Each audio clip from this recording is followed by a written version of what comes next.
I approached my magazine article from an anthropological perspective to explore the question of what does ancient Australian Aboriginal art tell us about human behaviour experience. I particularly liked this image for the cover of my magazine because I think it's a succinct summary of our unit Rise of Visual Culture.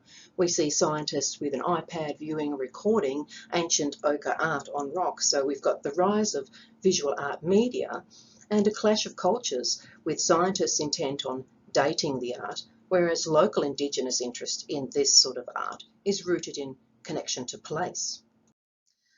So I used the scholarly journal genre, and my key contention was that Australian rock art can help us to ready ourselves to face climate change challenges. In other words, what do we need to do? How do we need to change our behaviour?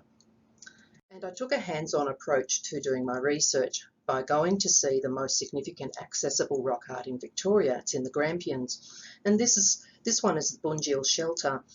It's the only known depiction of the creator god Bunjil as human with his dingo helpers. It's during the creation of the earth. The artwork is now protected behind a padlocked cage. It's been subjected to vandalism and damage over its thousands of years of existence. But recently, some children had visited this site before me and made a rather gorgeous creative response by picking up some natural pigments available to them right there on the site, some charcoal, and drawing two dingoes on a rock. And I found this very heartening, that the value of the art was being reflected in the next generation. The subject is not just important for us in Australia, but is of global value since it records pre-written human experience. Australian rock art is in fact even more helpful in this regards than the more famous Lascaux cave art. There are thousands of images of humans in this Guion or Bradshaw style art found in a particular region in the Kimberleys.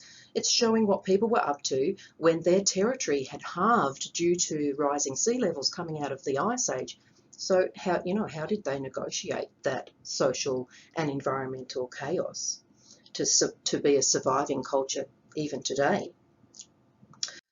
And it's still an important way to express culture today for Indigenous artists of that region, alongside more contemporary subjects and styles and substrates.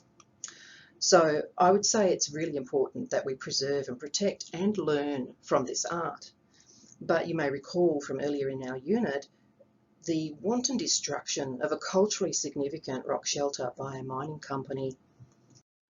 And what happened and how we responded to that reflects on our culture today, not just our visual culture, but how we approach social and environmental issues. I came to this topic via my own natural pigments art journey, and my friend Yorta Yorta woman Lorraine Brigdale taught me foraging for ochres and making them into paint. I was so proud when she won the latest Koori Heritage Trust 3D award with her recent woven vessels, and which were hand painted in her own handmade ochres.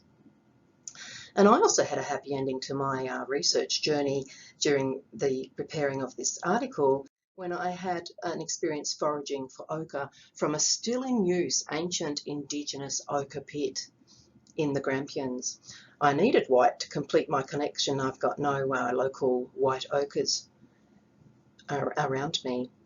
And remarkably, while I was there on a stinking hot day, I even found indentations in a rock that's for grinding like in a mortar, and a gorgeously tactile pestle of local hardwood which had been pyro marked with a serpent. Such a brilliant experience. It's like the highlight of my year. And my article concludes that we're just so fortunate to have opportunities to learn from this, the oldest living culture. We can learn from the ancient and the living Indigenous peoples of this land, and it behoves us to grasp that opportunity.